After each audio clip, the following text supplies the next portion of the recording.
आज हम करेंगे कौन सा चैप्टर? क्लास 10th का पहला चैप्टर सिविक्स का, सत्ता की साझेदारी। तो सबसे पहले बात करते हैं हम सत्ता की साझेदारी की। तो सत्ता होता क्या है? सत्ता का मतलब होता है पावर, और साझेदारी का मतलब कि बंटवारा। तो शक्ति का बंटवारा, शक्तियों का बंटवारा क्या कहलाता है? सत्ता की साझेदारी। तो इस चैप्टर में हमें दो कहानियां दी गई है, एक श्रीलंका की, दूसरी बेल्जियम की। इन दोनों कहानी के माध्यम से हम समझेंगे कि सत्ता की साझेदारी होता क्या है।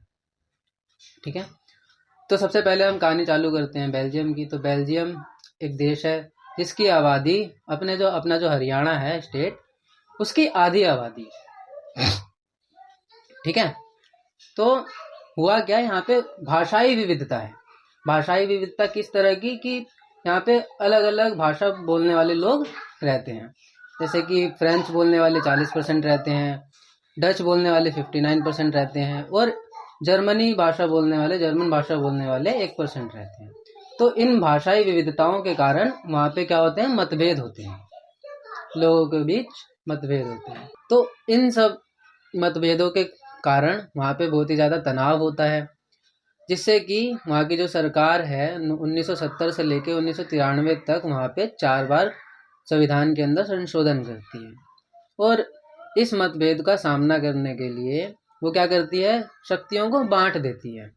किन किन के बीच में बांट देती है? अब देखोगे तुम कि जो वहाँ की राजधानी है ब्रुसेल्स, जो बेल्जियम की राजधानी है ब्रुसेल्स, जो ब्रुसेल्स में जो लोग रहते हैं वो 80% तो फ्रेंच बोलने वाले रहते हैं और 20% रहते हैं डच बोलने वाले। जबकि पूरे देश के अंदर डच बोलने वाले लोग ज़्यादा है, लेकिन जो राजधानी है, राजधानी के अंदर फ्रेंच बोलने वाले लोग ज़्यादा है।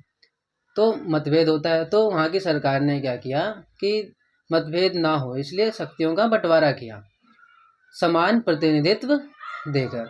अब जो डच बोलने वाले हैं और जो फ्रेंच बोलने वाले हैं, उन दोनों का समान प्रतिनिधित्व होता है बेल्जियम के अंदर।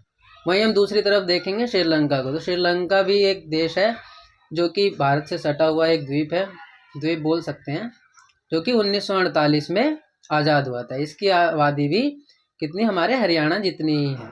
यहाँ पे अलग अलग जाति के लोग रहते हैं, यहाँ पे जातीय संघर्ष है। जैसे कि सिन्हली जो लोग हैं, कुछ तो यहाँ पे सिन्हली लोग हैं और कुछ यहाँ पर जो तमिल लोग हैं।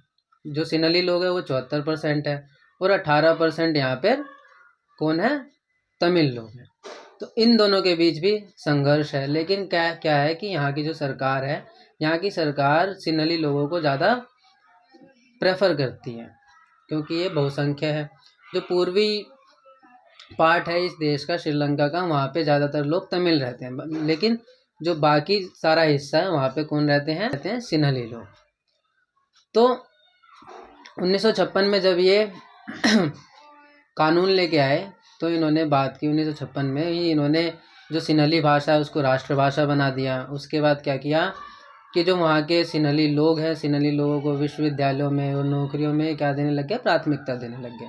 और जो बौद्ध मठ है उनका संरक्षण करने लगे और उन्हीं को ही प्राथमिकता देने लगे और उन्हीं को बढ़ावा देने लगे।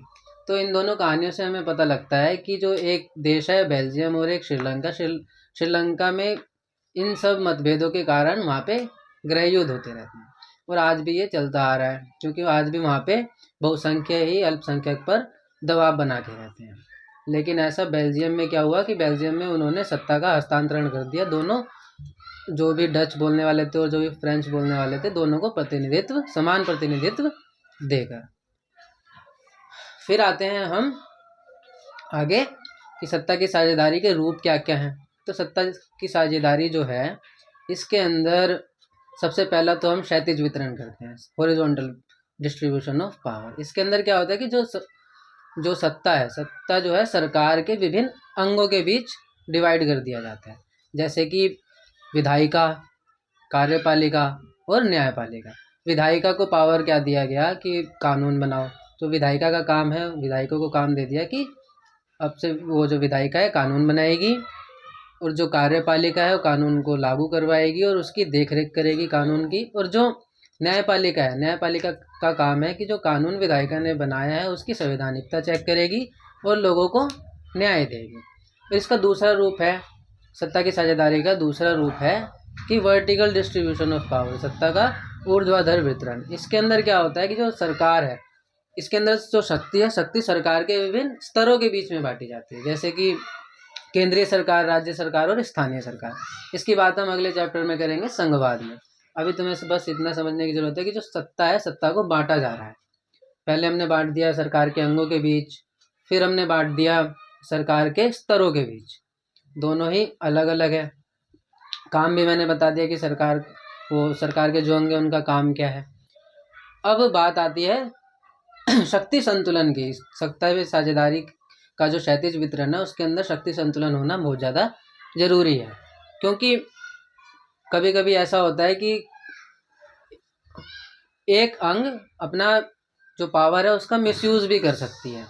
तो मिसयूज ना हो इसलिए हमने बैलेंस ऑफ पावर का यूज़ किया है। शक्ति संतुलन बनाने के लिए हमने सभी को एक दूसरे के ऊपर देखने का भी काम दिया है। जैसे कि विधायिका जो कानून बनाती है वो लागू कौन करता है? कार्यपालिका।